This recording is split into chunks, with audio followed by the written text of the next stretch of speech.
The Atlanta suburban afternoon hummed with the quiet, predictable routine I'd grown used to for 7 years. Sunlight filtered through the oak trees lining our cul-de-sac, dappling the hood of my sedan as I pulled out of the driveway. All the neighbors were either tucked away inside working from home or wrapping up school pickup runs, the kind of mundane, safe day that made you believe your life was solid, unshakable. I'd spent the morning folding laundry, scheduling our monthly utility payments, and double-checking the final draft of a client contract Cale had texted me about the night before. He'd forgotten to save the updated version to his work cloud. And with the meeting scheduled for early tomorrow morning, he'd panicked and begged me to bring the printed hard copy down to his downtown office. I didn't think twice about it. That was the rhythm of our marriage. Cale built the business, chased the clients, carried the big, flashy dreams. I carried the rest. I'd walked away from my 6-figure marketing job 7 years prior to support his startup, managing every household detail, every last administrative loose end for his company, every scheduling conflict and logistical mess so he never had to slow down. I'd told myself it was a partnership, that we were building something together, brick by brick. I'd ignored every tiny red flag, the late nights, the vague texts, the way he'd started shutting his laptop screen when I walked into the room, because stability felt worth the quiet uncertainty. Downtown Atlanta was busier than our quiet suburb, filled with rushing office workers and honking traffic. I parked in the reserved lot beneath Cale's office building, grabbed the crisp stack of printed contracts from the passenger seat, and rode the elevator up to the 12th floor. The elevator chimed softly, the sound echoing in the quiet hallway lined with glass office fronts.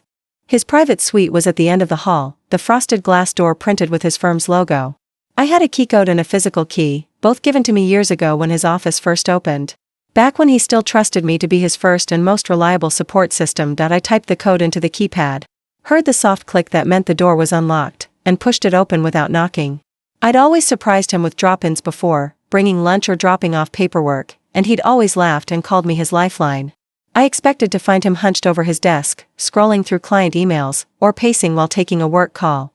What I found stopped every thought in my head cold. The blinds were halfway drawn, dimming the bright office light into something hazy and intimate. Cale's suit jacket was draped over the back of his desk chair, his dress shirt sleeves rolled up to his elbows. And in his lap, straddling his thighs, was Maren Hale, his 32-year-old junior project coordinator. Her dark hair was loose over her shoulders, her work blouse unbuttoned one too many times, and their lips were locked in a kiss so deep and unhurried it was clear this wasn't a spontaneous mistake. This was routine. This was something they'd done many times before. Right here in the office I'd helped him furnish, in the business I'd helped him build. For a long second, nobody moved. The room went completely silent except for the distant hum of the building's HVAC system. Maren's eyes flew wide with shock when she saw me, her hands flying from Cale's shoulders to cover her chest. Cale's head snapped up, his face draining of all color, his mouth falling open like he was about to stumble out an excuse. I saw guilt, panic, and not a single flicker of remorse. In that split second, every small doubt I'd buried for years crashed over me all at once. The nights he'd said he was stuck working late. The weekends he'd claimed client emergencies. The way he'd slowly stopped touching me. Stopped talking to me like I was his partner. I didn't scream. I didn't cry. I didn't storm over and confront them or demand an explanation. All the fight, all the hurt, all the desperate urge to beg for the life I'd loved just evaporated.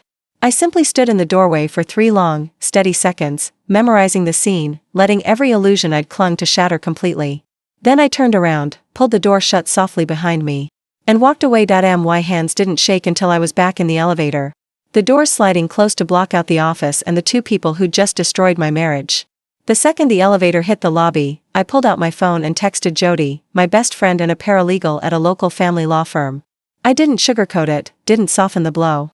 I typed 3 plain, brutal words: he's cheating.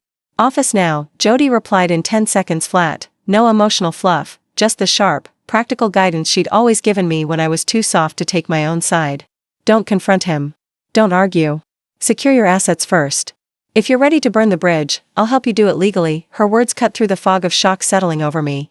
For 7 years, I'd been the forgiving wife, the patient partner, the woman who always gave second chances. Today, I decided I was done waiting for apologies that would never come. I was done prioritizing a marriage that only I'd been fighting to protect. I drove home on autopilot. The Atlanta traffic blurring around me, my mind locked on one single, unshakable thought: I am not staying in this life. I am not letting him get away with building his success on my sacrifice while he threw our marriage away. The second I pulled into our driveway, I opened a local same-day moving service app. Jody had linked me and booked a full home removal crew for immediate arrival. I selected every option: furniture hauling, appliance removal, personal item packing, everything. I didn't leave a single category unchecked. The crew showed up 20 minutes later, 3 uniformed men with a large moving truck parked along the curb. I walked them through every room in our 4-bedroom suburban home, calm and precise, listing every single item to be moved. The sectional couch we'd bought on our first anniversary. The stainless steel kitchen appliances I'd saved months to purchase. Our bedroom set, the dining table where we'd hosted every holiday gathering. The flat-screen TV, the rugs, the lamps. Every piece of art I'd picked out to make the house a home. I included our personal belongings too, my clothes. His clothes, our jewelry, the family photo albums. Even the small kitchen gadgets and bathroom toiletries. The movers looked confused, glancing at each other like they were witnessing a meltdown, but I didn't explain. I simply signed the service agreement, paid the full fee with my personal credit card, and stood in the front yard while they worked. Box after box, piece after piece, every trace of our shared 7-year life was carried out to the truck. The sun set slowly over the neighborhood, the sky turning soft pink and then deep indigo, and one by one, the warm, lived-in layers of our home vanished entirely. By 10 o'clock at night, the house was empty. No furniture, no decor, no personal items, no proof that 2 people had loved each other, built a life together, and called this place home for years. All that remained were bare walls, empty floorboards, and the quiet echo of a life that no longer existed. I walked through each silent room one last time, checking every closet and cabinet, ensuring I hadn't left a single thing behind. Then I locked the front door, slipped the house key onto the kitchen counter in the empty entryway, and walked out for good. I checked into a nearby extended stay hotel, showered off the day's grime and heartache, and changed into clean clothes. My phone had been silent for hours, but the second I settled onto the hotel bed, it exploded to life. Ring after ring, text after text, all from Kale. Dozens of missed calls, frantic, unhinged messages pouring onto my screen. Where are you? What did you do to the house? Answer your phone right now. I stared at the screen, watching his calls pop up one after another, each one more furious than the last. He'd clearly gotten home to the empty shell of the house we'd shared, and he was losing his mind. For 7 years, I'd spent every day soothing his moods, fixing his problems, calming his frustrations. Tonight, I let every call go unanswered. The screen lit up again with a new incoming call, his name glowing bright against the dark display. I knew what was coming next: rage, accusations, guilt trips, desperate pleas, every manipulation he'd ever used to make me forgive his mistakes. The quiet suburban peace I'd clung to for years was gone forever. In its place was a war I hadn't started, but one I was finally ready to fight. The hotel room felt sterile and hollow, a sharp contrast to the warm, lived-in home I'd stripped bare just hours before. Fluorescent light hummed overhead, thin white sheets stretched tight over the bed, and the distant rumble of highway traffic seeped through the windows, constant, unrelenting noise that matched the buzz of adrenaline still coursing through my body. It was past midnight, but I couldn't sleep. My phone sat face up on the nightstand, the screen flickering every few seconds as Kale's calls and texts piled up. Each message growing more unhinged than the last. I'd spent 7 years learning every version of Kale's temper. I knew his quiet frustration after a bad client call, his dramatic huffs when a plan fell apart, his fake remorse when he needed me to clean up his messes. But this was different. This was unfiltered, unmasked fury, the kind he'd always hidden from me behind his charming, successful businessman facade. He wasn't upset about our broken marriage. He was furious that I'd dared to fight back. That I'd stripped him of the comfortable, perfect life he'd taken for granted. After letting 20 more calls go to voicemail, I finally unlocked my screen and scanned the flood of texts. The messages started with panicked confusion, quickly spiraling into rage before curving back into calculated guilt-tripping. You're being psychotic. This is overreaction. We can fix this. I made a stupid mistake once. 7 years of our life means nothing to you? Come home right now. We need to talk like adults. I stared at the words, numb. He was already rewriting the story, minimizing his betrayal, framing my self-preservation as cruelty. There was no apology, no acknowledgement of the years of quiet neglect, no shame over getting caught cheating in the office I'd helped him build. In his mind, I was the villain for refusing to sit quietly and accept his broken promises. Before I could type a single reply, my phone vibrated with a new text, not from Kale. Marin's name popped up on my screen, short and sharp and deliberately taunting. You broke his heart tonight. He's devastated. Sometimes love just falls apart. You should have let him go easier. A bitter laugh caught in my throat. Of course she was inserting herself into it now. She'd hidden in the shadows for months, benefiting from my marriage's stability while she snuck into my husband's office and his bed, and now she wanted to lecture me about kindness and heartbreak. I didn't reply to her either. Engaging with her would only play into the drama they both wanted. I was done performing emotions for people who'd never cared about mine. I texted Jody instead, my fingers steady despite the chaos swirling around me. He's blowing up my phone. Maren just messaged to guilt trip me. What's my next move? She replied almost instantly, her tone unshakably grounded, cutting through every ounce of manipulation Kale and Maren were trying to feed me. Don't respond to either of them. No arguments, no explanations, no apologies. He's trying to destabilize you so you fold. Hold your ground. And check your bank accounts first thing in the morning. Men like him always protect their money before their marriage. Her warning settled heavy in my chest, a cold truth I'd been too trusting to face for years. I'd handled every household bill, tracked every expense, scheduled every payment, and assumed our finances were a shared responsibility. I'd never once suspected Kale would weaponize the money we'd built together to punish me for his own mistakes. I set my phone down and forced myself to close my eyes for a few hours. Knowing the real battle wasn't the emotional fallout, it was the financial war he was about to wage. Morning light filtered through the hotel curtains far too soon. I rolled out of bed, groggy but alert, and pulled up our joint checking and savings accounts on my banking app. The second the page loaded, my blood ran cold. Every single dollar in our shared accounts was frozen. No withdrawals, no transfers, no card usage. Kale had locked me out completely overnight. For 7 years, I'd sacrificed my 6-figure salary to build his brand and run our household. I'd skipped raises, turned down promotions, and put every cent of my early career savings into our home and his business growth.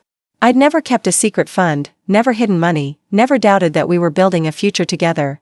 Meanwhile, he'd been waiting for the moment he could cut me off entirely. My phone rang again, Kale's name lighting up the screen. This time, I answered. I didn't yell, didn't cry, didn't let a single tremor enter my voice. You froze our accounts, I stated flatly. On the other end of the line, his voice shifted instantly from furious to wounded, a masterclass in manipulation. I had to, Alara. You emptied our entire house in one night. You took thousands of dollars worth of property without talking to me first. I can't trust you with our finances right now. I need to protect myself. Protect yourself? I repeated, quiet and unyielding. You were cheating on me in your office. In the business I helped you start. You broke every vow we had before I ever touched a single piece of furniture. He sighed loudly, the sound exaggerated and exhausted, like I was the one draining him. It was a mistake. A terrible, one-time mistake. I've been stressed with work, overwhelmed, and I messed up. But you destroyed 7 years of our life in retaliation. Do you really want to throw everything away over one stupid error? We can go to counseling. We can fix this. I love you. The words used to mean everything to me. Once, I would have clung to them, begged for a second chance, convinced myself that love was enough to overlook betrayal. But after seeing him in that office, after watching him prioritize his ego and his fleeting desire over our marriage, his empty words sounded hollow and disgusting. Love didn't freeze your spouse out of their shared finances the second they caught you cheating. Love didn't let your coworker send cruel, taunting texts to your wife. No, I said simply. We can't fix this. His tone snapped back to anger in an instant, the mask of remorse slipping completely. This is ridiculous. You're being childish and irrational. Those assets are marital property. You had no right to remove everything from that house. I could press charges for theft, you know. The threat hung in the air, sharp and deliberate. He wasn't just trying to emotionally break me anymore. He was ready to use legal and financial power to crush me, to force me into submission, to make me apologize for daring to leave him with consequences. He thought I was the vulnerable one, the one who'd given up her career, the one who'd relied on him for stability. He thought freezing my access to money would make me crawl back home, desperate and compliant. I ended the call without another word, blocking his number temporarily to catch my breath. I pulled up Jody's contact and sent her a quick update, my hands finally steady with resolve instead of shock. He froze all joint accounts. Threatened to charge me with theft for emptying the house. Jody's reply came back immediately, sharp and strategic. Expected move. He's scared you're leaving him with nothing, so he's cutting off your leverage. But here's what he doesn't know. Freezing joint accounts is retaliatory, not protective. And marital property removal during separation is not theft, especially with proof of his infidelity. I'm calling our attorney first thing. Don't spend a dime you don't have to. Document every text, every call, every threat. I sat on the edge of the hotel bed, staring out at the Atlanta skyline, and finally understood the full truth of what I'd walked into. This was never just a one-time affair, a momentary lapse in judgment. Kale's quick, calculated financial move proved he'd been planning for this possibility long before I caught him. He'd been building safety nets for himself, hiding control of our money, waiting for the day he might need to push me out with nothing. The quiet, stable life I'd grieved yesterday was gone, but in its place was clarity. I wasn't just dealing with a cheating husband. I was fighting a man who'd spent years manipulating my trust, securing his own future at my expense, and waiting for the perfect moment to strip me of everything I'd worked for. As I scrolled through our old bank records, saving screenshots of every joint deposit, every shared payment, every financial tie we'd built, a sickening suspicion settled deep in my bones. Freezing the accounts was only the start. If he'd planned this far ahead for the breakup, what else had he hidden? What other assets had he moved? What other safety nets had he built, all while I blindly believed we were a team? By mid-morning, the fog of shock had burned off completely, leaving only cold, clear resolve. I sat at the small hotel desk, my laptop open and my phone propped beside it, scrolling through years of bank statements and shared financial records. Every screenshot I saved was another brick in the wall I was building to protect myself. Cale's impulsive financial blockade had woken me up for good. This was no longer a messy breakup fueled by hurt feelings. It was a calculated power play, and I was done being the powerless one. Jody followed through on her promise and connected me with Clara Bennett, a family law attorney she'd worked with for years. Clara specialized in high-net-worth marital disputes and retaliatory financial tactics, exactly the scenario I was facing. Her tone was calm, unrushed, and brutally realistic when she hopped on a quick virtual call with me that afternoon. She explained that Cale's account freeze was a classic intimidation tactic, designed to pressure a stay-at-home spouse into surrendering out of financial fear. Legally, it qualified as retaliatory conduct, and it worked heavily in my favor if we could document the timeline properly. He's betting on your dependency, Clara said plainly.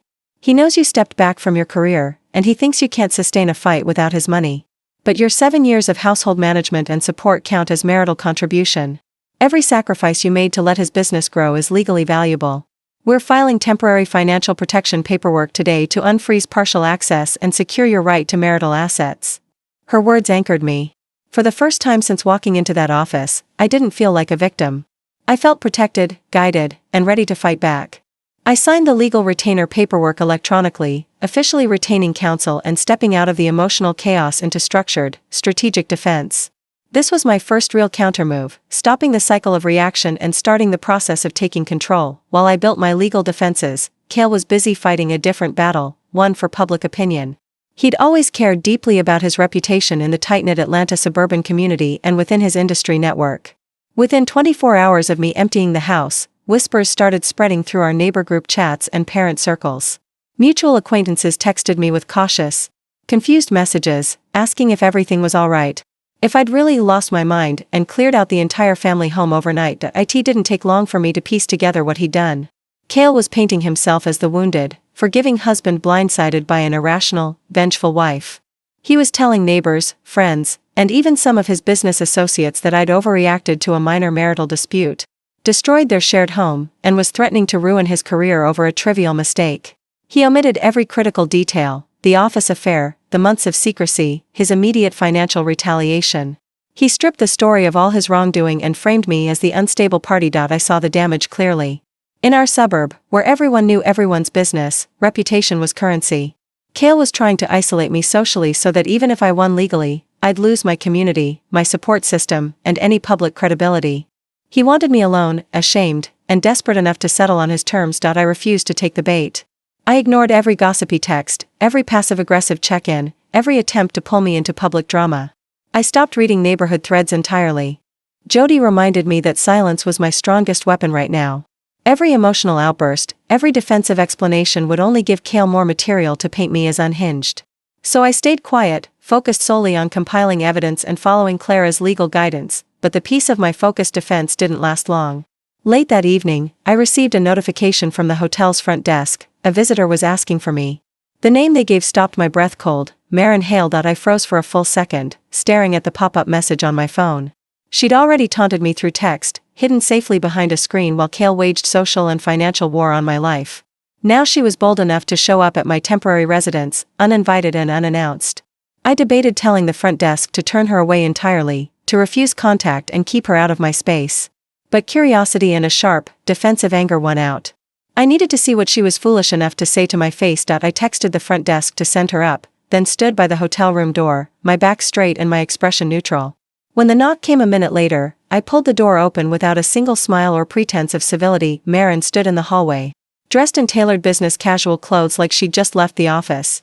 Her hair neat and her expression carefully soft and sympathetic. She looked like the innocent, well-meaning coworker Kale had probably painted her as to everyone else. "Can I come in?"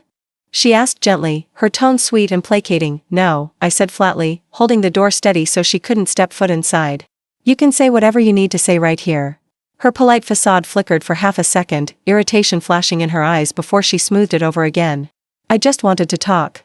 I know this is messy, and I hate that you're hurting. I truly do. But you have to understand, what happened with Kale wasn't just a one-time mistake. He's been unhappy for years. You two haven't been connected in so long." I stared at her, unimpressed by her attempt to shift blame onto my marriage. "So your solution to his unhappiness was sleeping with him in the office I helped him build?" She sighed, shifting her weight, doubling down on her self-righteous tone. "You left him emotionally abandoned. You focused on the house, the routine, the boring everyday stuff while he was out here building a career, stressed and lonely. I see him. I support him. And now you're punishing both of us because you can't accept your marriage was already broken." Her words were deliberate, calculated to cut deep. She wanted me to spiral, to argue, to break down so she could confirm Kale's narrative that I was bitter and irrational. She wanted to validate her own choices by convincing me our marriage was always doomed, that her betrayal was justified, but I'd already moved past emotional reactivity. I looked her dead in the eyes, my voice steady and unshakable. "My marriage had problems, sure. Every marriage does. But none of those problems gave you the right to sleep with my husband. None of them gave either of you the right to lie, to hide, to scheme, and to financially cut me off while you two carried on behind my back. You're not a savior. You're just another person who benefited from my 7 years of sacrifice." Marin's face finally hardened, the fake sympathy vanishing entirely. "You think you're so perfect? You think freezing him out of his own home, stripping every single thing he owns, is fair? He's broken, Alara. He's miserable. And if you keep fighting this hard, you're only going to make this worse for yourself. Worse for me?" I repeated, a quiet, sharp edge finally entering my tone. "I didn't cheat. I didn't lie. I didn't freeze anyone's bank accounts or spread rumors to ruin someone's reputation. I protected myself. That's all I did." With nothing left to gain from the conversation, I started to close the door. Before it shut completely, Marin tossed out one last cutting line. "He's not going to lose this fight. You will." I clicked the door shut without reply, sliding the deadbolt into place. The confrontation left me tense, but more resolute than ever. They weren't just hurting me emotionally. They were actively colluding to destroy my life, my reputation, and my financial future to protect their new arrangement. I returned to my laptop, ready to reset and refocus on my legal work, when a buried memory resurfaced, one small, strange detail I'd brushed off months ago. Last winter, Kale had spent weeks updating his business portfolio and restructuring his company's LLC paperwork late at night. He'd told me it was routine tax preparation, and I'd believed him. I'd helped him organize receipts and print documents, never questioning a thing. Driven by fresh suspicion, I dug into my archived email folder, scrolling back nearly 6 months. One by one, I pulled up old business correspondence, hidden transfer confirmations, and third-party firm documents he'd hidden from our shared view. Piece by piece, a terrifying new truth unfolded in front of me. The account freeze was not a last-minute reaction to me emptying the house. It was the final step in a plan Kale had been executing for months. Long before I caught him with Marin, long before I took back control of my home, he'd been quietly siphoning business profits into separate personal accounts, restructuring company assets to remove marital ownership, and shielding his most valuable revenue streams from being split in a divorce. My blood ran cold as I stared at the dated transfer records on my screen. This was never a spontaneous affair or a heated post-betrayal power grab. This was premeditated. He'd planned to leave me with nothing all along. Suspicion coiled tight in my chest long after I locked my phone and set aside my bank records. The more I replayed Kale's rapid, flawless financial shutdown, the clearer it became, none of this was impulsive. The frozen accounts, the quick threats of theft charges, his immediate pivot to public victimhood, every move was rehearsed, calculated, and designed to leave me powerless. For years, I'd lived in the soft glow of our manufactured partnership, while Kale had quietly prepared for war. Just in case I ever woke up, the weight of that realization settled over me heavy and exhausting. I'd spent every day for 7 years showing up fully for our marriage, our home, and his business. I'd compromised my career, streamlined every household task, and overlooked tiny inconsistencies to preserve our peace. Now I was left staring at the harsh reality. I'd been building a life for two, while he'd been building an exit plan just for himself. Stress gnawed at me over the next 48 hours. I barely slept, surviving on restless naps and constant, hypervigilant checking of every old file, email, and financial document I could access from my cloud storage. I screenshot every suspicious transfer, logged every late-night business transaction, and compiled a growing folder of evidence that Cale had been shuffling money around long before our collapse.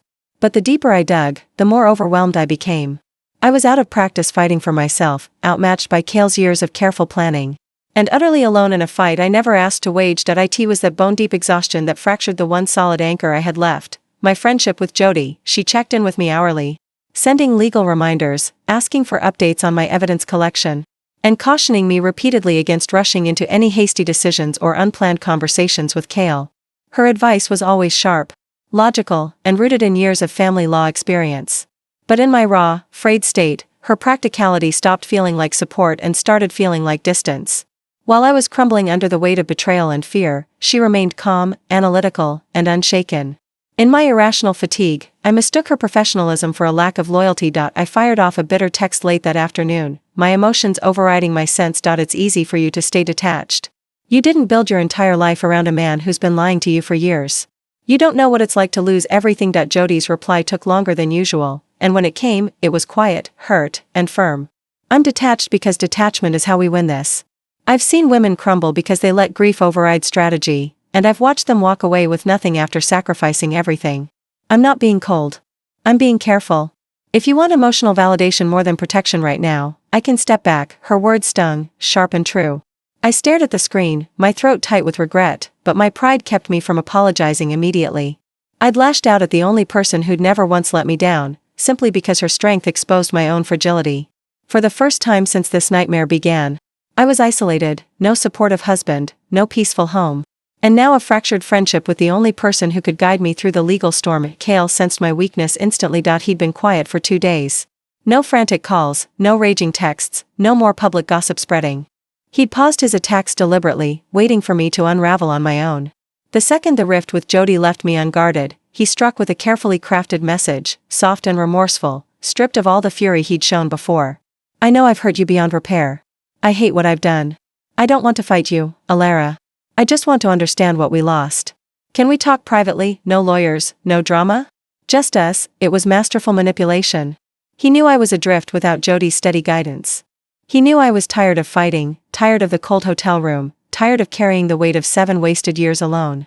For a fragile moment, I wavered. A small, desperate part of me craved closure, craved the chance to hear him admit the truth, to finally understand why he'd thrown everything away. I almost replied yes, but before I could make that catastrophic mistake, I stumbled on a new piece of evidence that shattered every last illusion. I'd clung to it buried in a folder of old business tax documents I'd archived the previous winter. Was a trail of quarterly asset transfers dating back 10 months, long before Marin ever started working at his firm, long before any late nights at the office, long before I'd suspected a single lie. Every few months, Cale had moved sizable chunks of business revenue into a separate personal investment account, one I'd never known existed. He'd listed the funds as operational business expenses on shared tax filings, masking personal asset shielding as legitimate company costs. This was not a post-betrayal safety net. This was years of premeditated financial deception. Worse still, a stray internal office email confirmed Marin had been aware of the scheme for months.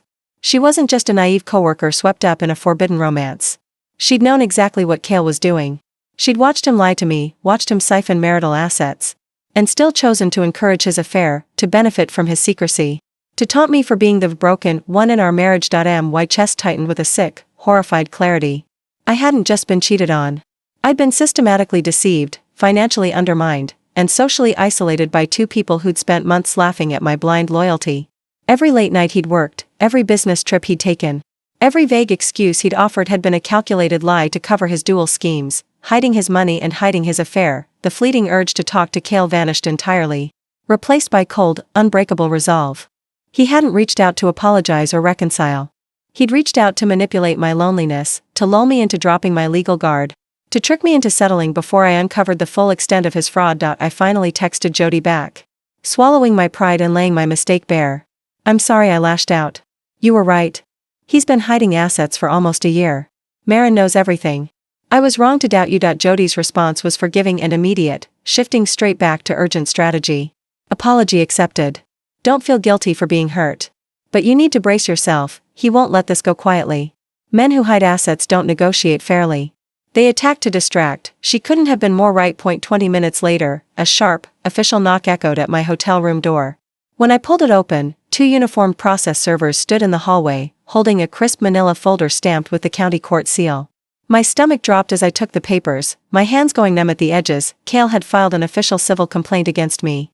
He was suing me for the full value of every item I'd removed from our home, formally accusing me of felony-level marital property theft. If he won, I would be legally liable for tens of thousands of dollars in damages, on top of losing any future claim to his business assets in the divorce, all at once. The emotional battle turned into a public, legal war. What began as a moment of self-preservation had now landed me in a court case designed to ruin me completely. And as I stared down at the official lawsuit papers in my hands, I realized terrifyingly, Cale wasn't just trying to win our divorce. He was trying to erase every sacrifice I'd ever made, every contribution I'd given, and leave me with absolutely nothing at all. The court papers felt heavy in my hands, thick with legal jargon that blurred together the second I tried to read them. Felony-level property theft, compensatory damages, punitive fines, words that weren't just accusations, but weapons. Cale wasn't merely fighting to get his furniture back. He was fighting to paint me as a criminal, to strip me of any legal standing in our divorce, and to ensure that every sacrifice I'd made for 7 years counted for nothing in the eyes of the court. I sank onto the edge of the hotel bed, my fingers trembling as I smoothed out the crumpled paperwork. The full scale of his manipulation crashed over me in crushing waves. All the small, easy-to-ignore moments I'd brushed off for years suddenly snapped into place, forming a complete, devastating picture of premeditated betrayal. The random business trips he'd insisted were mandatory, the sudden late-night office audits, the way he'd refused to share detailed business reports with me, the minor arguments every time I'd asked to be added to his firm's secondary financial oversight list. I'd chalked every single one up to work stress, to the growing pains of building a small business, to the simple disconnect of 2 busy people living separate daily lives. I'd chosen empathy over suspicion, trust over verification, and now that kindness was being weaponized against me. I called Jody immediately, my voice raw and unsteady for the first time in days. She picked up on the first ring, her tone sharp and focused the second she heard my breathing. "He sued me," I said flatly. "Full property theft claim. He's asking for tens of thousands in damages." Jody cursed under her breath, a rare break from her composed professionalism. "It's a distraction tactic, textbook abuser playbook. He knows you've uncovered his hidden assets, so he's hitting you with a criminal-adjacent civil suit to force you into a rushed, unfair settlement. He wants you so busy defending your reputation and fighting these false charges that you stop digging into his financial fraud." Her explanation cut through my panic, but it didn't ease the weight of the crisis settling over me. Cale's move was calculated, ruthless, and perfectly timed. He'd waited until I'd uncovered his asset scheme, until I'd repaired my friendship with Jody, until I was finally building my defense, then struck with a legal blow designed to knock me off my feet entirely. Over the next 24 hours, I worked side by side with Jody and attorney Clara to dissect the lawsuit and cross-reference it with every piece of evidence I'd compiled. What we discovered was worse than either of us had anticipated. Cale wasn't just hiding minor profits or quarterly bonuses. He'd systematically restructured his entire business over the past year, separating nearly all high-value revenue streams from marital property status, moving them into a sole proprietor shell company I had no legal ties to whatsoever. The home I'd emptied, the furniture I'd removed, the belongings he was suing me over, they were the only marital assets he'd left exposed. Every high-value business gain, every client retainer, every growth milestone I'd helped him build had been quietly shielded from me long before our marriage collapsed. "He's been playing 2 games, Clara explained during our emergency virtual consultation, scrolling through the legal filings pulled from state business records. The affair was personal, but the asset hiding was purely financial. He planned for a divorce long before Marin was in the picture. She's just the bonus he allowed himself once his exit strategy was fully set up." That truth gutted me harder than the office betrayal ever could. I'd spent years believing our marriage's slow unraveling was a 2-way failure, that we'd simply grown apart. But Cale hadn't grown apart from me, he'd outgrown me, methodically and coldly, while letting me continue to pour my life into his success. Even Marin's role shifted in my mind. She wasn't a homewrecker who'd accidentally fallen for a married man. She was a willing accomplice. The internal emails we uncovered proved she'd assisted with minor bookkeeping tweaks to help Cale categorize personal asset moves as business expenses. She'd known exactly what she was doing. She'd known he was defrauding our marital estate, known he was planning to leave me with nothing, and still she'd chosen to sleep with him, to taunt me, to act like I was the bitter, broken one for refusing to accept their arrangement. Mid-story crisis settled over me completely. I was trapped in a no-win situation. If I fought the lawsuit aggressively to clear my name, I'd drain my limited personal funds on legal fees, buying Cale more time to solidify his hidden assets. If I settled quickly to avoid the criminal-adjacent charges, I'd be forced to sign away all future claims to his business wealth, surrendering every right to the life I'd helped him build. To make matters worse, the social warfare Cale had started weeks ago finally exploded into full public gossip. Mutual neighbors texted me screenshots of private suburban group chats, where Cale had painted me as a vengeful, unstable ex-wife who'd stolen his life's possessions out of petty jealousy. Several acquaintances took his side entirely, leaving passive-aggressive comments on social media and avoiding me in local community spaces. For the first time in 7 years, I was a stranger in the neighborhood I'd helped build, isolated socially, financially, and legally. Fatigue seeped into my bones, heavy and unrelenting. I'd been fighting non-stop since that terrible afternoon in Cale's office, surviving on adrenaline and pure stubbornness. Now the adrenaline faded, leaving only exhaustion and regret.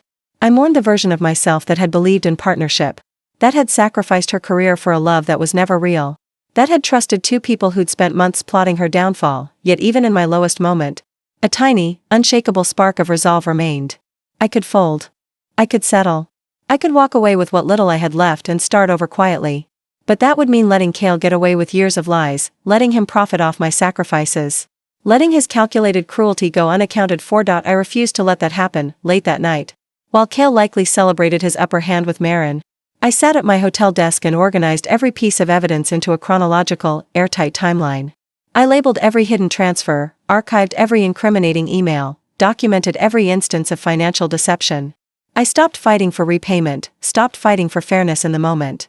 I started fighting for the truth, but as I saved the final file, a new, terrifying thought froze my fingers on the keyboard.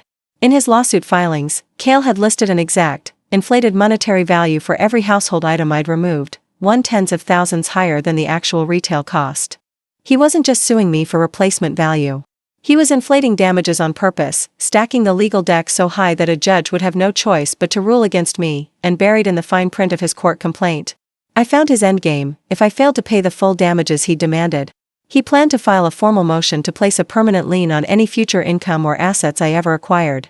He wasn't just trying to beat me in this divorce. He was trying to cripple my financial future forever, ensuring I could never rebuild, never thrive, never escape the shadow of his betrayal. The fine print of Cale's lawsuit haunted me long after I closed my laptop. A permanent lien on all future income. A legal stamp branding me a thief for years to come. The more I parsed his endgame, the clearer it became. This was never about furniture, never about a moment of retaliation, never about wounded pride. It was about erasing me entirely. Cale wanted to make sure I would never again have the financial freedom to challenge him. Never be able to rebuild my career independently. Never escape the box he'd built to contain me. Every layer of pressure crashed down on me at once, converging into a weight so heavy it stole my breath. Legally, I faced an inflated damages suit designed to break me. Financially, I remained locked out of all joint accounts, burning through my limited personal savings to cover hotel stays and mounting legal fees. Socially, the suburban gossip mill had fully turned against me, with former acquaintances crossing the street to avoid conversation and neighborly group chats buzzing with one-sided judgment. Emotionally, I was drained raw, every scrap of my 7-year loyalty and quiet devotion laid bare as foolish and one-sided. The stress fractured my closest bond once more. This time slower and more painfully than our earlier falling out. Jody continued to guide me legally, sending over revised evidence frameworks and court protocols without fail, but the warmth in our friendship faded. After my bitter outburst days prior, she'd pulled back slightly, keeping our interactions strictly professional. She no longer checked in late at night, no longer offered quiet comfort between strategic updates. I knew I'd wounded her, dismissing her steady logic as cold detachment when she was the only person fighting for my future. My guilt mixed with my exhaustion, leaving me isolated in my lowest point, with no emotional refuge to turn to, alone with my thoughts for the first time in weeks. I was forced to confront the regret I'd been avoiding all along. For 7 years, I'd willingly stepped back from my thriving marketing career, a job that had given me financial independence, professional identity, and unshakable self-worth. I'd traded raises, promotions, and career growth for endless household management, for organizing Cale's business paperwork, for smoothing out his every professional mishap, for building a foundation he'd always intended to abandon. I'd trusted blindly, prioritized partnership over personal security, and mistaken gratitude for loyalty. I'd believed sacrifice was love, and discipline was commitment, while Cale had turned every compromise I made into fuel for his own secret exit plan. I'd spent my prime years building his empire, and he'd spent those same years plotting to leave me with nothing but ruin and a damaged reputation. From his place of confidence, Cale grew bolder. He sent passive-aggressive settlement offers via our attorneys, short, formal proposals that pretended generosity while hiding devastating terms. He offered to drop the property theft lawsuit only if I signed a full financial waiver, surrendering all rights to his business assets, all claims to marital profit shares, and any ability to contest the divorce terms in the future. It was a clean, ruthless takeover. He got his freedom, his hidden wealth, and his untarnished reputation, while I got only the freedom to start over broke and branded a failure. He truly believed he had already won. His texts to me grew cocky, no longer laced with fake remorse or guilt-tripping pleas. This can end easy if you stop fighting. Save yourself more embarrassment and debt. Marin amplified his arrogance, posting subtle, triumphant photos on her private social media, shots of her in Cale's office, wearing a delicate new necklace, sipping wine at the downtown restaurant we used to frequent on anniversaries. Small, cruel reminders that she'd inherited the life I'd built. For 48 hours, I teetered on the edge of surrender. The fight felt endless, the odds stacked impossibly high. I was tired of being the villain in everyone's story, tired of draining my savings on legal battles, tired of chasing justice in a system that favored people with money and influence. I caught myself daydreaming of walking away, of signing the waiver, of disappearing from the suburb that once felt like home just to escape the pain and the judgment. But rock bottom has a strange way of clearing your vision. When I had nothing left to lose, I finally stopped fighting to save my old life. I stopped grieving the marriage that never truly existed, stopped craving Cale's apology, stopped begging for fairness from someone who'd never cared about my humanity. In that empty, defeated space, I found a new kind of strength, not the desperate adrenaline of survival, but the quiet resolve of someone who refuses to be erased. I reconnected with Jody that night, sending her a long, honest apology with no excuses, no defensiveness, no emotional outbursts. I owned my mistake, acknowledged how unfair I'd been to her, and thanked her for staying by my side even when I pushed her away. Her reply was soft, forgiving, and firm, bridging the gap between us instantly. I'm here because you deserve to win. Not because you're perfect, but because you're right. Let's finish this. With my only solid ally back fully beside me, I returned to my evidence archives with fresh purpose. I no longer hunted for scraps of proof to defend myself. I hunted for the crack in Cale's perfect, carefully constructed armor. I combed through years of old cloud backups, forgotten email threads, archived business receipts, and early partnership documents I'd nearly discarded during our yearly digital cleanups, and that's where I found it, buried deep in a dated folder labeled Early Startup Filings, untouched for 6 years before Cale restructured his business, before he created his shell company, before he began hiding assets. Our original legal agreement explicitly stated that all firm revenue, client partnerships, and business growth generated during our marriage qualified as marital joint property. The new restructuring he'd relied on to strip me of rights had a critical, fatal flaw. He'd never filed the spousal consent form required to reclassify marital assets as sole proprietor property. Legally, every dollar he'd hidden, every profit he'd siphoned off, every high-value asset he'd shielded still belonged to both of us. All his careful planning, all his months of financial manipulation, all his legal loopholes rested on an unfiled piece of paperwork. A single oversight that invalidated his entire exit strategy. My hands shook as I cross-checked the state business laws, verifying the clause over and over to be certain I wasn't imagining it. The restructuring was incomplete, unenforceable, and legally void without my signature. Cale had gambled that I would never dig this deep, never find the old filings, never uncover the tiny mistake that unraveled his entire scheme. He'd underestimated how far a person would go when they had absolutely nothing left to lose. For the first time since walking into that office, the power balance shifted. Cale thought he'd crippled me legally, financially, and socially. He thought he'd backed me into a corner with no escape.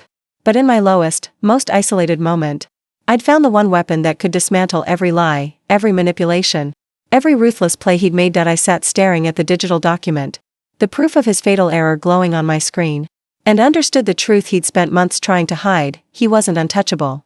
He was just a man who'd gotten away with lying for far too long. I saved the original filing and sent an encrypted copy to Jody and Clara for verification. A cold, steady certainty settled over me. The settlement he'd been so confident I'd beg for? The lawsuit he'd used to threaten my future? The reputation he'd worked so hard to destroy? All of it was about to collapse, but before I could process my newfound leverage, my attorney sent an urgent, priority message that stopped my breath.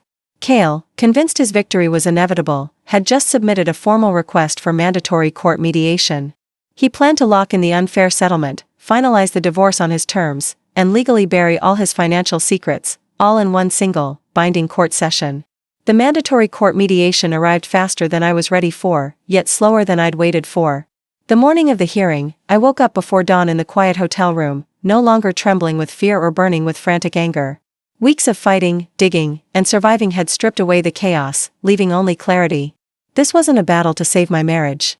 It was a battle to stop being erased from my own life. I dressed simply, in a neutral tailored blazer and quiet trousers, the way I used to dress for my old marketing presentations, calm, sharp, and in control. I packed my laptop, my attorney's contact information, and the single most important document that would unravel Cale's entire scheme, the original startup agreement proving all business growth qualified as marital property, along with proof of his unapproved asset restructuring and hidden transfers. Every file was labeled, timestamped, and ordered chronologically. After months of playing defense, I was finally walking in with proof, not just pain. Jody met me in the courthouse parking lot, no longer reserved or professional only. She pulled me into a quick, steady hug before we walked inside. "You don't have to win perfect," she said quietly. "You just have to win fair. And you've earned fair." Her words grounded me as we stepped into the sterile, wood-paneled mediation room. Cale was already seated at the opposite table, dressed in an expensive tailored suit, his posture confident and unyielding. Beside him sat Marin. She'd come to observe, bold and unapologetic, her presence a silent reminder of the new life he'd chosen while discarding mine. Cale's attorney flipped through his stack of paperwork, ready to argue the inflated property damages and push his one-sided settlement. For a long moment, nobody spoke. The court mediator, a calm, neutral middle-aged attorney, opened the session with standard procedural remarks, stating that the goal was to resolve both the civil property dispute and the pending divorce terms without a lengthy public trial. Cale spoke first, his voice smooth, practiced, and persuasive, the same tone he'd used for years to charm clients, neighbors, and everyone who'd ever underestimated his cruelty. He painted me as impulsive, vengeful, and unstable. He described emptying the house as a predatory, destructive act designed to ruin his life. He emphasized his generosity in attempting settlement negotiations, and he insisted his business restructuring was standard legal protocol, nothing more than routine financial protection for his hard-earned career growth. He wove a perfect victim narrative, leaving out every lie, every hidden transfer, every month of premeditated planning. When he finished, he shot me a cold, smug look. Certain he'd already won the room, then it was my turn. I did not yell, did not cry, did not lean into emotion. I spoke slowly, clearly, and factually, stripping away every layer of his manipulation. I laid out the timeline in order, the years of my career sacrifice, my role building his client base and structuring his early business operations, the repeated small deceptions, the slow restructuring of company assets, and the office betrayal that finally exposed everything. I explained plainly that emptying the house was not vengeance, it was self-preservation. The only immediate action I could take to protect my own stake in a life we'd built together before he locked me out entirely. One by one, I presented my evidence. I showed the court the original marital business agreement that Cale had attempted to override without my spousal consent. I displayed dated records of hidden asset transfers stretching back nearly a year, long before his affair with Marin began. I shared email threads proving Marin's active participation in reclassifying personal asset moves as business expenses. I dismantled his routine restructuring lie with state legal codes, proving his entire financial shield was unenforceable, incomplete, and built on deliberate omission. The mood in the room shifted instantly. Cale's composure cracked. His jaw tightened, his posture faltered, and he began interrupting, scrambling to offer excuses, claiming technical errors and misunderstood paperwork. But the mediator did not indulge his deflection. The evidence was too clean, too chronological, too irrefutable. For the first time in this entire fight, Cale was no longer the charming, wronged victim. He was exposed as a calculating man who'd planned his exit for over a year, who'd financially defrauded his spouse, and who'd weaponized the legal system to avoid accountability. Marin's facade shattered next. She'd sat quietly beside him, expecting to watch me be defeated, expecting to step into my place once the divorce settled on his terms. But as the truth unfolded, how Cale had used her to validate his selfish choices, how he'd hidden his full scheme even from her, how he'd never intended to build a genuine future with anyone, only to protect his own wealth. Her eyes widened with quiet horror. She'd thought she was his partner in a new beginning. She realized in that room she'd only ever been his convenient distraction. When the mediator asked Marin if she had any relevant testimony to provide, she hesitated, then spoke softly but firmly. "I was aware of minor bookkeeping adjustments. I didn't understand the full scope of the asset restructuring, and I was never told the marital agreement required spousal consent. Her limited testimony was enough. It confirmed Cale's pattern of secrecy and manipulation, sealing the collapse of his entire case. The ruling came swift and balanced. The mediator dismissed Cale's entire civil property theft lawsuit, ruling that removing shared household items during marital separation did not constitute theft, especially in response to proven spousal financial deception. The inflated damages claim was thrown out entirely, and the proposed permanent income lien was erased from the record for good. For the divorce settlement, the court enforced the original marital agreement. Cale was ordered to unfreeze all joint accounts, release improperly shielded business revenue into marital asset pools, and split all qualifying marital growth fairly. He retained his business license and independent firm reputation, preserving his ability to work, but lost the majority of the hidden wealth he'd spent months hoarding. It was not a cruel or vengeful ruling. It was fair. Cale left the courtroom defeated, his head bowed, his confident demeanor completely gone. Maren walked out separately, no longer beside him, their fragile new relationship broken beyond repair. She'd seen his true character, the entitlement, the deceit, the willingness to ruin another person's life for his own gain, and she wanted no part of it. In the weeks following the mediation, life rearranged itself slowly, quietly, and permanently. I moved out of the hotel and into a small, bright apartment in a neighboring suburb. A space entirely mine, no shared history, no hidden lies, no quiet sacrifices for someone else's success. I began rebuilding my marketing career, updating my resume, reconnecting with old clients, and stepping back into the professional identity I'd abandoned 7 years prior. It was slow work, often tiring, but deeply healing. For the first time in years, every win was mine alone. Jody and I fully repaired our friendship, stronger now that we'd fought through friction, misunderstanding, and crisis together. She reminded me often that strength didn't mean never breaking down, it meant rebuilding smarter, wiser, and more self-protective. Cale faced the consequences of his choices. His business finances were restructured publicly, creating minor industry reputational damage. His social standing in our former suburb faded quickly as neighbors learned the full truth of his deception. He was left with his company, but without the hidden wealth, without his new relationship, and without the quiet, supportive spouse who'd built his foundation for him. I never received a dramatic, tearful apology from him. I never needed one. Looking back at the night I emptied our marital home, I no longer see an act of anger or retaliation. I see it as the moment I stopped waiting for someone else to value me. Blind trust had left me vulnerable, complacent, and oblivious to slow-burning betrayal. Action, calm, deliberate, unapologetic action, had given me back my dignity, my security, and my future. I did not walk away from this story with perfect happiness or a flawless new life. I walked away with scars, with hard lessons, and with a permanent, essential truth: dignity never comes from hoping someone changes. It comes from protecting yourself before anyone else gets the chance to break you again. The old life is gone. The naive, trusting, self-sacrificing version of me is gone. In its place stands a woman who keeps her own power, guards her own finances, and builds her own future, steady, unshaken, and finally free.